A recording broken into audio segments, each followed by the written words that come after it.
नमस्कार साथियों। BSc first semester में हम टॉपिक देखते हैं चैप्टर सेकंड का लिक्विड स्टेट। इसके बारे में डिस्कशन करते हैं। तो सिंपल बातें हैं, कुछ लिक्विड स्टेट की प्रॉपर्टीज़ दे रखी हैं, वॉल्यूम के बारे में, शेप के बारे में, डेंसिटी के बारे में, कैरेक्टरिस्टिक प्रॉपर्टी ऑफ लिक्विड। तो volume of liquid is definite, strong intermolecular forces between molecules exist, therefore they remain close to each other. This property is similar to solid.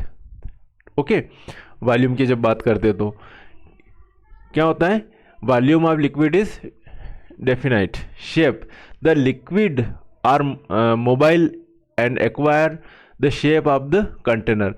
कहने का मतलब है कि शेप जो है फिक्स्ड नहीं रहता है, अलग अलग जिस कंटेनर में डालेंगे शेप, वो शेप आ जाएगा उस लिक्विड का। ग्लास में डालेंगे तो ग्लास का शेप ले लेगा, किसी दूसरे पात्र में डालेंगे तो वो वाला शेप एक्सेप्ट कर लेंगे, मग में डालेंगे तो मग का शेप आ जाएगा लिक्विड का। तो वाली बात है।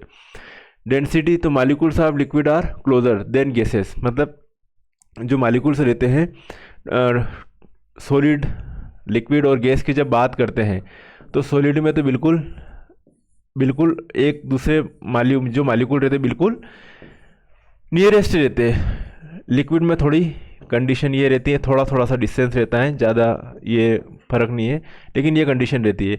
और गैसेस में और दूर दूर रहते हैं मालिक्यूल। ओके, गैसेस में मालिक्यूल और डिस्टेंस में रहते हैं। तो molecule of liquid are closer than gases, close रहते हैं गैस से। Therefore density of liquid are higher than that of gases, their density are much closer to the solids. This is due to the fact that molecules in both the states are in close packing. Heat of fusion, the value of heat of fusion is very little in comparison to the heat of vaporization. Example, heat of fusion for 1 gram ice 0 degree Celsius is 235 joules, while the heat of vaporization for 1 gram water 800 degree Celsius है ना, 2260 joules heat of fusion होगी। Compressibility, तो compressed करना, मतलब कहने का मतलब है कि सॉलिड को तो किया ही नहीं जा सकता कंप्रेस्ड, लिक्विड को थोड़ा सा हल्का सा कंप्रेस किया जा सकता है, और गैस को तो आसानी से अपन कंप्रेस कर सकते हैं क्योंकि मॉलिक्यूल दूर दूर रहते हैं। तो compressibility in liquid is less than that in gases and greater than that of solid due to low compressibility effect of pressure on volume of liquid is negligible. Diffusion की बात करें, molecule in solid and liquid do not diffuse due to strong intermolecular forces. Vaporisation, तो vaporisation of liquid is constant process. If liquid is kept in open vessels, then due to vaporization it may evaporate completely. Power of vaporization is different in different liquid. अलग अलग liquid का अलग अलग vaporisation होता है, depend करेगा उसके boiling point पर। ओके, ये चीज़ है। चलिए साहब आगे बढ़े। सॉलिड, लिक्विड और गैसेस में डिफरेंस बता रखा है, और ये क्लास 11 में पढ़ा होगा। Intermolecular forces of attraction strongest होता है, इंटरमीडिएट बीच की कंडीशन होती है, वीक होता है गैसेस में। Motion of molecules slowest, only vibration होता है, मोशन नहीं होता है ना। बहुत जो सॉलिड में, लिक्विड में all of the 3 types of motion exist as in gases, but the speed is less than that of the gases. Fastest speed होती है मतलब गैस में मॉलिक्यूल के मूव करने की। All the 3 types of motion exist, that is translational, vibrational, rotational और rotational. Randomness of molecules list होता है, इंटरमीडिएट होता है और मैक्सिमम होता है रेंडमनेस मॉलिक्यूल का। क्रिस्टल लेटिस एग्जिस्ट होता है, और सेमी क्रिस्टलाइन होता है, और नो क्रिस्टल लेटिस, इसका कोई क्रिस्टल लेटिस नहीं होता है। किसके लिए? गैस के लिए। चलिए, शेप एंड वॉल्यूम की जब बात करेंगे तो सॉलिड के लिए जब बात करेंगे तो फिक्स्ड होता है, डेफिनाइट होता है। Shape and volume become strong van der Waals forces. अगर इसकी बात करेंगे तो वॉल्यूम तो है डेफिनेट होगा, बट जो है नो डेफिनेट शेप, शेप जो है फिक्स नहीं होगा, जैसा शेप जिस शेप में डालेंगे, जिस कंटेनर में डालेंगे वो वाला शेप आ जाएगा। और इसमें न तो वॉल्यूम फिक्स होता है, no definite shape and volume because of maximum randomness and weakest intermolecular forces of attraction होगा। तो ये चीज़ हो गई। अब लिक्विड से रिलेटेड जो है कुछ आयरिंग थ्योरी है, बर्नल एंड स्कॉट थ्योरी है, और एक है साइबोटेक्टिक ग्रुप मॉडल है।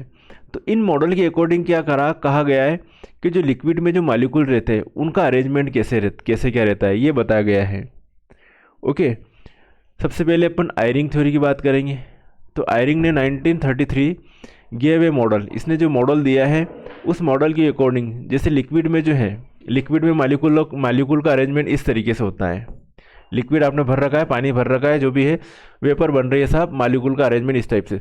कुछ फ्री स्पेस है, जब आप गैस में जाओगे तो उस कंडीशन में ज़्यादा फ्री स्पेस मिलेगी, इसमें कम फ्री स्पेस मिल रही है, ये बताया गया है।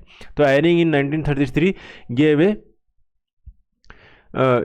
gave a model for the structure of liquid according to which of little portion of total volume of liquid remain vacant or free. This vacant portion is not occupied by the molecules. At normal temperature and pressure, about 3% portion of total volume is free. 3% जो है वो free रहेगा, 3%.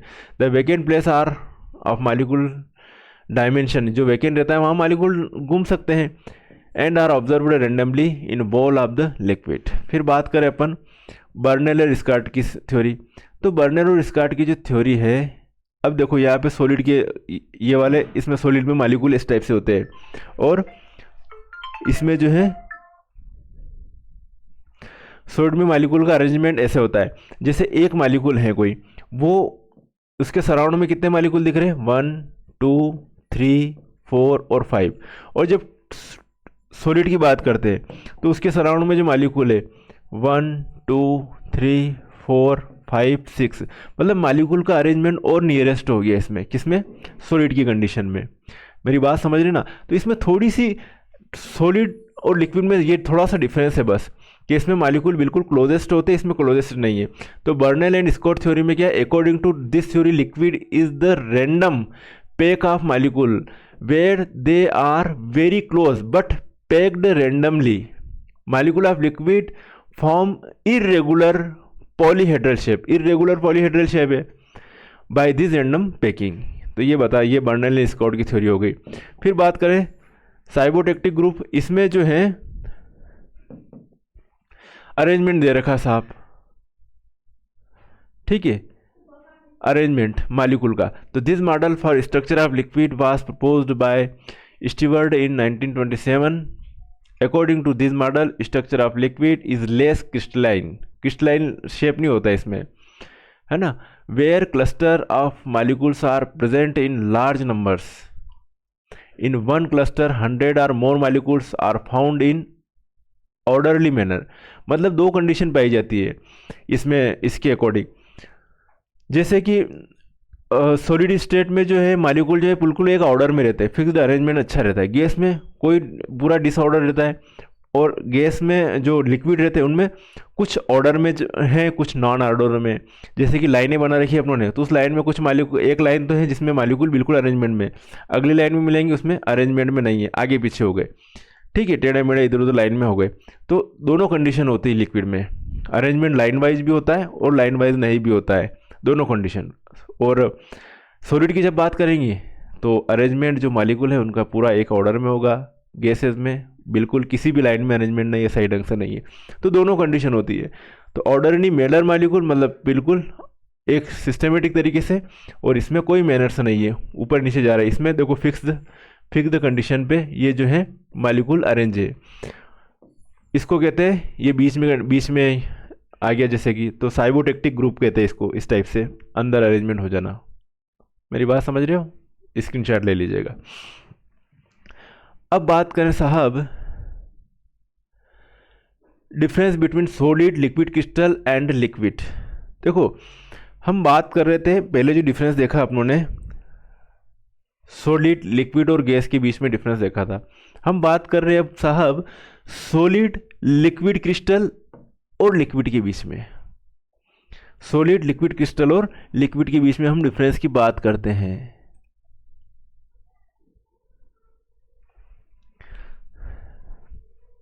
तो बेटा जी, हम कोई भी चीज़ जो है जैसे कि घी है, ओके, उसको जो है एक तो बिल्कुल सॉलिड कंडीशन है, एक थोड़ा सा हल्का सा पिघल गया, तो सॉलिड और लिक्विड के बीच की स्टेट आ गई। या बर्फ जो दूध के ऊपर की मलाई है, तो उस मलाई को क्या कहोगे आप, लिक्विड कहोगे या ठोस कहोगे? तो बीच की कंडीशन आ गई ना, दूध के ऊपर की मलाई, तो उसको क्या कहेंगे, लिक्विड क्रिस्टल बोल सकते हो आप उसको, लिक्विड क्रिस्टल, द्रव क्रिस्टल बोल सकते हैं। मेरी बात समझ में आ रही ना?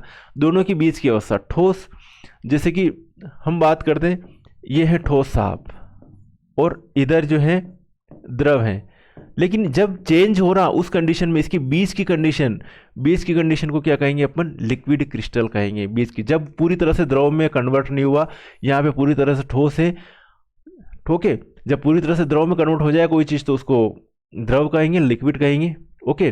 तो सॉलिड लिक्विड, इनके बीच की कंडीशन, सॉलिड और लिक्विड बीच की कंडीशन को क्या कहेंगे, लिक्विड क्रिस्टल कहेंगे। मेरी बात समझ में आई थोड़ी बहुत? उसको अपन कहेंगे लिक्विड क्रिस्टल।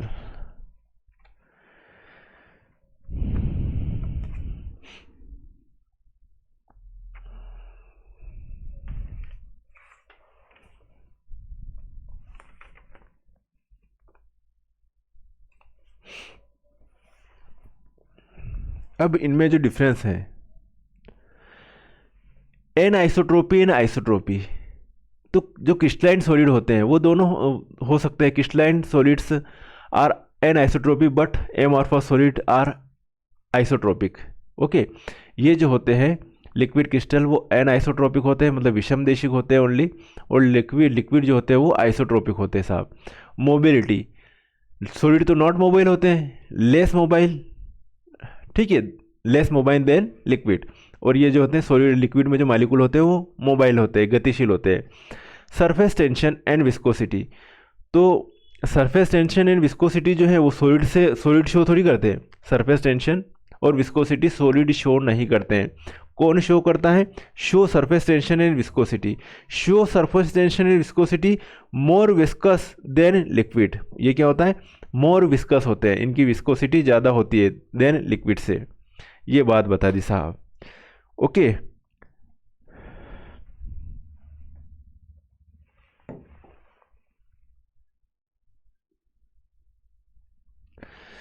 नेक्स्ट है रेंडमनेस ऑफ मॉलिक्यूल्स। तो crystalline solid have orderly arrange, है ना, क्रिस्टलाइन सॉलिड में जो मॉलिक्यूल रहते हैं वो orderly arrangement of molecules, thus they are least random. Amorphous solid also have some order. इसमें क्या बात करी, less random than liquid, the molecules are arranged in parallel layers और thread like structure. Molecules in liquid are completely at random, okay.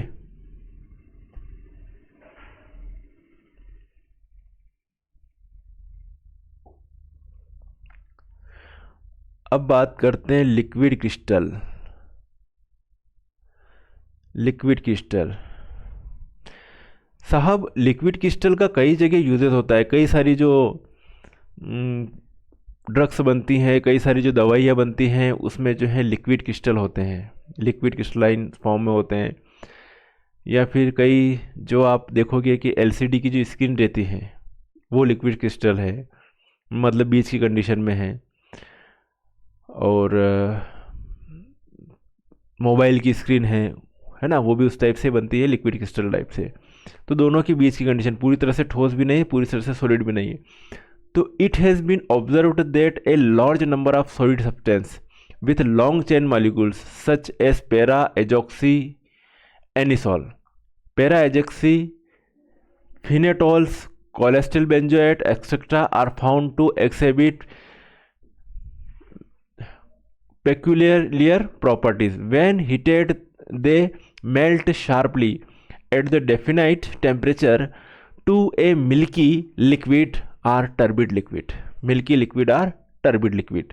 Turbid जैसे कि किस type का turbid? Turbid जैसे अपन किसी बोतल में सॉलिड एयर हल्का सा पानी मिला दिया तो वो टर्बिड बन गया, तो उस टाइप की वो वाली कंडीशन की बात कर रहे हैं. Which on further heating converted into clear liquid, है ना. तो जब यहाँ की कंडीशन है जैसे कि अपन किसी इसको अपन जो है पैरा एजॉक्सी एनिसोल को सॉलिड है बिल्कुल, अपनों ने इसको हीट किया 116 डिग्री सेल्सियस. ओके, इस पे अपनों ने हीट किया तो अपने को एक टर्बिड लिक्विड मिला, और टर्बिड लिक्विड इसी को क्या किया? Liquid crystal. अब 116 से 135 के बीच में ये कौन सा काम कर रहा है? लिक्विड क्रिस्टल के फॉर्म में. लेकिन और ज़्यादा गर्म करते गए, फिर अपने को क्लियर लिक्विड मिल गया, आर पार दिखने जैसा बिल्कुल कि हाँ साहब ये क्लियर लिक्विड है, अभी ये टर्बिड लिक्विड नहीं है. ठीक है, तो इन दोनों के बीच की कंडीशन, इसी को तो कह रहे हैं अपन लिक्विड क्रिस्टल. यहाँ पर तो पूरा लिक्विड बन गया, यहाँ पे सॉलिड है, इन दोनों के बीच की कंडीशन, इसको क्या कह रहे हैं अपन? लिक्विड क्रिस्टल कहेंगे. ये है साहब लिक्विड क्रिस्टल. कुछ आई क्लियर बात? जैसे एग्जांपल दे रखा आपके सामने कि para azoxy anisole when heated is converted into turbid liquid at 116 degree Celsius which changes into A clear liquid 135 degree Celsius on cooling. The change take place in the reverse direction at the same temperatures. वापस ये करेंगे तो ये condition हो रही है. कुछ समझ में आ रही चीज़ें? क्लियर है? इजी है, कोई दिक्कत नहीं है ज़्यादा इसमें, इस चैप्टर में.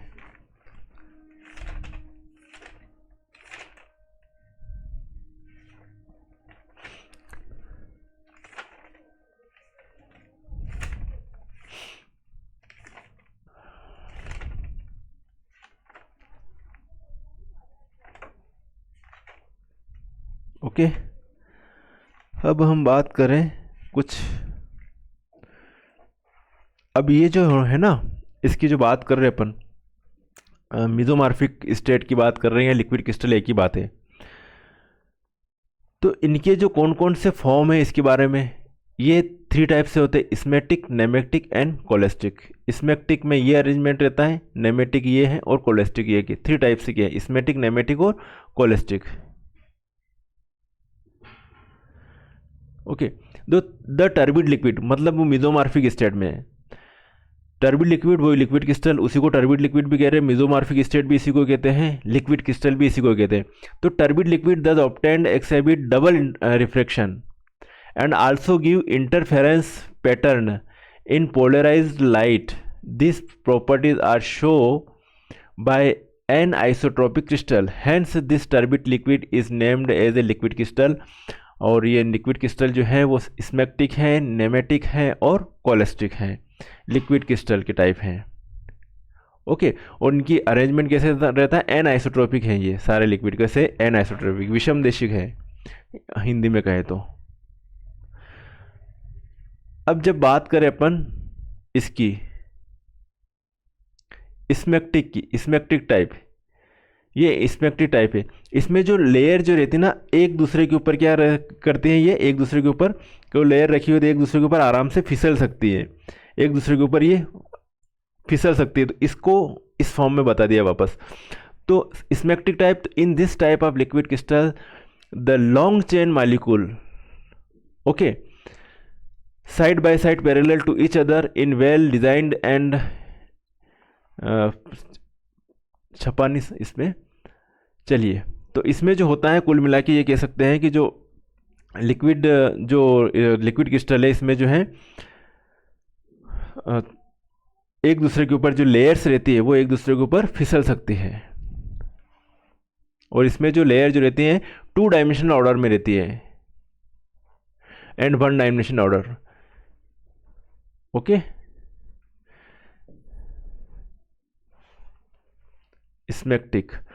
अब देखते हैं इसका smectic. Optically smectic liquid crystal are an uniaxial and birefringent double refracting होती हैं, and therefore they are not affect by magnetic field. The following are the important compound existing in smectic state.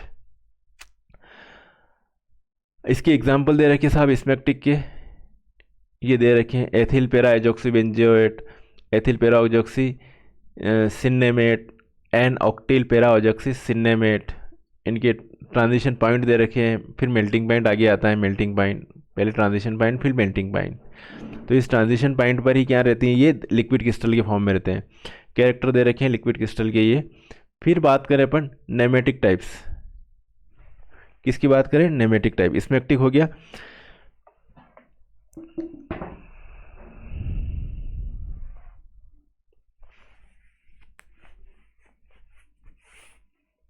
नेमेटिक। तो in this type of liquid crystal also the long chain molecule are arranged parallel to each other and therefore the orientation is the same as in smectic type, but the planar structure होती है इनकी is lost as show in the diagram. Hence nematic type of liquid crystal is said to exist in one dimensional order and two dimensional disorder. In contrast to the isotropic liquid which has three dimensional disorders, optically nematic liquid crystal are also uniaxial and birefragment, but they are very much affected by magnetic field. Magnetic field से affected रहते हैं। कहने का मतलब ये है कि उसमें जो अरेंजमेंट था, इसके अरेंजमेंट से थोड़ा अरेंजमेंट कैसा हो गया, अलग हो गया है ना। इसमें अरेंजमेंट तो ऐसे लेयर एक दूसरे के ऊपर फिसल सकती है, लेकिन इसमें नहीं है। इसमें मॉलिक्यूल वापस इनका अरेंजमेंट कैसे हो गया, एक तरह से ये देख सकते हैं कि अरेंजमेंट इसका ऐसे हो गया,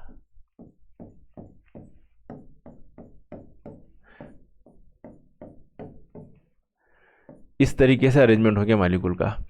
ये नहीं बनाओ चाहे ये बनाओ तो भी दिक्कत नहीं है, इसमें सिर्फ एक ही इस टाइप की बना लो स्ट्रक्चर एग्जाम में तो भी कोई दिक्कत नहीं है। फिर बात करते हैं अपन कोलेस्टिक टाइप। कोलेस्टिक टाइप में ये इस टाइप से अरेंजमेंट होगा। कोलेस्टिक का नहीं दे रखा क्या,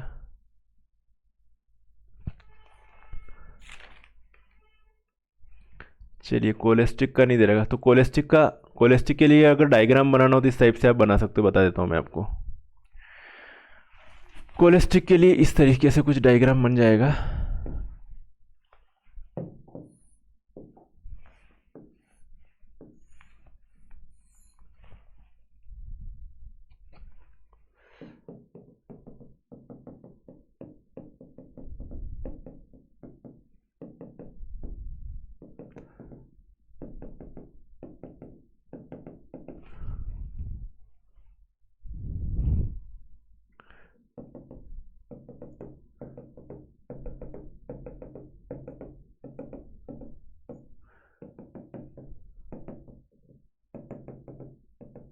मतलब इसमें जो लेयर रहती हैं वो एक दूसरे में एक तरह से उलझ जाती है, एक तरह से ये बता रखा है।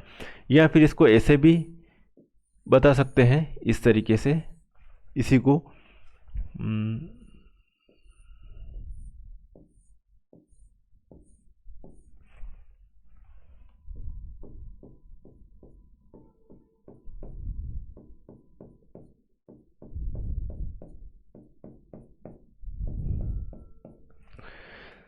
ये है साहब कोलेस्टिक लिक्विड क्रिस्टल।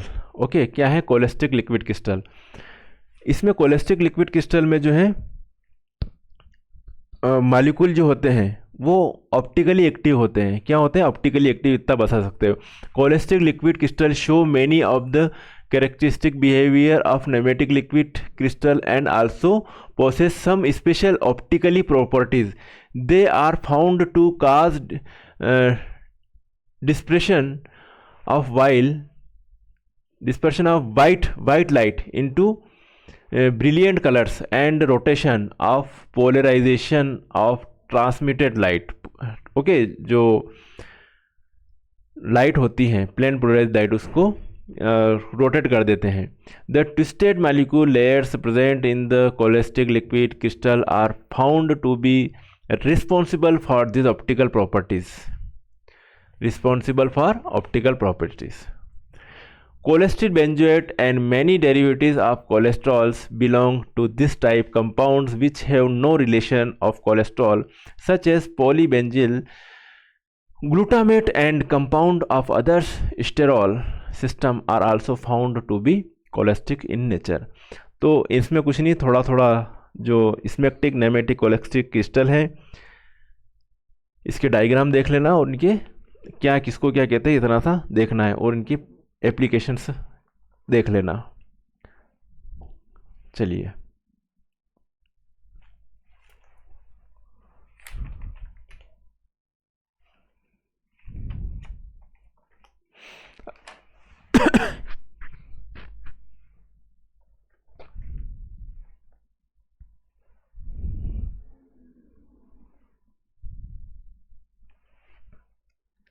अब कुछ शार्ट नोट्स हैं। ये शार्ट नोट्स में thermography, what is thermography? The thermography is a technique of recording the temperatures variation particularly of the skin on a graph. The record obtained this way is known as a thermograph.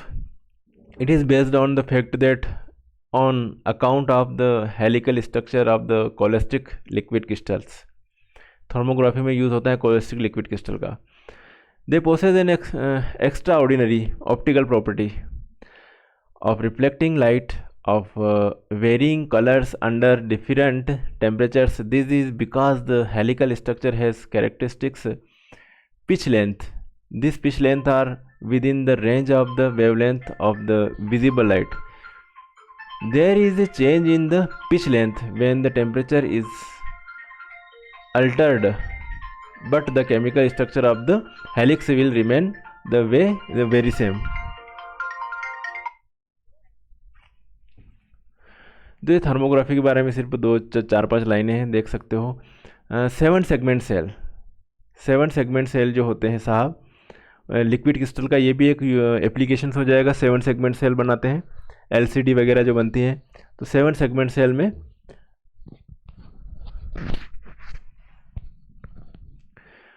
One of the most vital application of liquid crystal nematic and smectic types is seen in the electronic industry. Electronic industry में 7 segment cell जो रहते हैं उसी से तो वो screen बनती है साहब, एलसीडी की है, कैलकुलेटर की है, वो सारी चीज़ें जो होती है। They are being used in thin light white display devices like digital watches, digital watch जो बनती है वो, pocket calculators and similar appliances. Since this is done with the help of liquid crystal, okay, it is popularly known as LCD, that is liquid crystal display. The basic principle has been outlined as under. ये होता है साहब।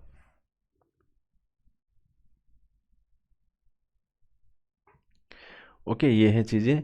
अब इसमें जो है दे रखा है कि light passes through nematic liquid crystal when no electric current is passes, और light is scattered when molecules are disordered due to passing of electric current. Electric current की कंडीशन में ये कंडीशन है और देते उस टाइम पे। और light passes through nematic liquid crystal when no electric current is passes. चलिए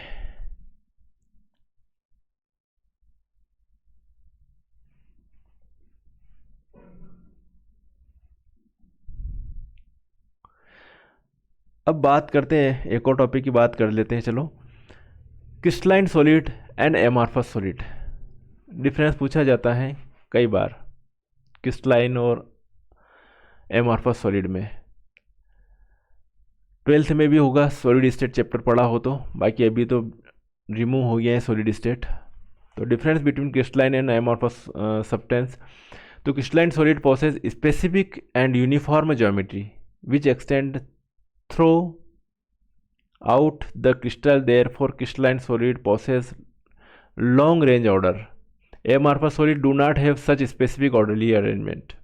Okay, at the most there can be an orderly arrangement to a very small range, that is amorphous solid have short range order. Crystalline solid have sharp melting point होता है, amorphous solid do not have sharp melting point. Crystalline solid are anisotropic, क्या होता है इनको क्या कहते हैं, anisotropic, are an isotropic. Okay, amorphous solid isotropic. Anisotropic, that is their physical properties such as refractive index and conductivity have different value in different direction. Amorphous solid are isotropic, that is their, है ना, isotropic Hindi में उसको समदेशिक कहते हैं, इसको विषमदेशिक कहते हैं ना।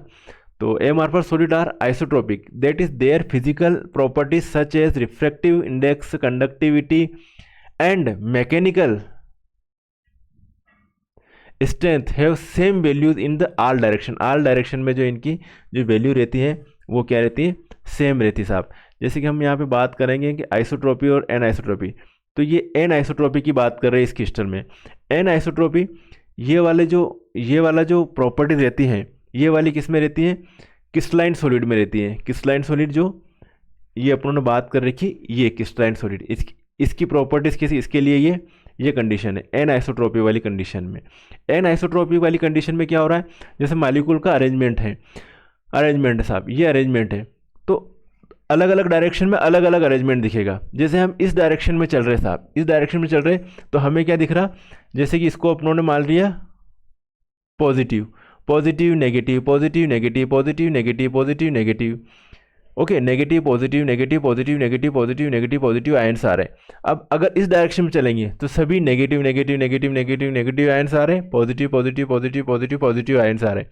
तो दोनों डायरेक्शन में अलग अलग कंडीशन जा रही है। वो कौन किस में होती है, एन आइसोट्रोपिक की। और एन आइसोट्रोपिक का जो कैरेक्टर है वो किस में होता है, क्रिस्टलाइन सॉलिड में होता है। मेरी बात समझे, तो यही एन आइसोट्रोपिक।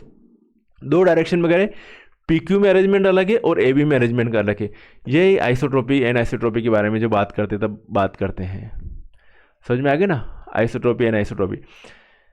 इसके लिए चौथा पॉइंट, किसके लिए, क्रिस्टलाइन सॉलिड के लिए। When cut with a sharp edge tools, crystalline solid give 2 pieces with plane surface, और an amorphous solid when cut with a sharp edge tool form 2 pieces with irregular surface, है ना, काटेंगे तो irregular surface मिलेगी। Cooling curve of crystalline solid is not continuous, the cooling curve of amorphous solid is continuous मिलेगा। Okay, isotropy and N isotropy, तो इसी explain the isotropy and N आइसोट्रोपीज, ये diagram बता ही रखा आइसोट्रोपी और एन आइसोट्रोपी का, और ये डेफिनेशन तो वैसे पढ़ ही ली आइसोट्रोपी के बारे में, एन आइसोट्रोपी के बारे में ये चीज़ हो ही गई है। ओके, तो explain of isotropy and N isotropy. तो in amorphous substance as in liquid, the arrangement of particles is random and disordered, hence all direction are equivalent and properties do not depend on direction, कोई depend नहीं करेगी। On the other hand, the particles in crystal are orderly arranged, ये orderly arranged है साहब। Thus the arrangement of particles may vary different directions. This is shown in figure 5.1, in which is simple two-dimensional arrangement of two different type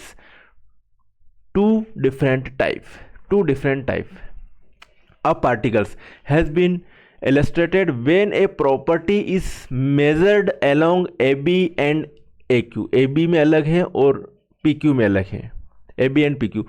The value along PQ will different from that along AB. PQ की value जो है AB से different है, मैंने समझा दिया आपको। यहाँ पे सेम टाइप के आयंस आ रहे हैं, सेम टाइप के इसमें ये माना कि positive negative positive negative positive negative ऐसे आ रहे हैं, अरेंजमेंट अलग अलग आ रहे हैं। मेरी बात समझ, this is so because there is only one type of particle along PQ, one type of molecule. There are 2 types of particles in alternate position along AB.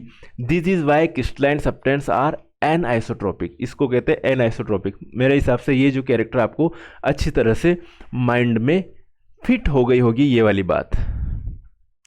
Okay, तो आज इतना ही काफ़ी है, बाकी नेक्स्ट लेक्चर में चर्चा करेंगे crystal lattice and unit cells, इनके सब के बारे में। चलिए साहब, मिलेंगे फिर नेक्स्ट वीडियो में, तब तक के लिए ओके बाय, जय हिंद।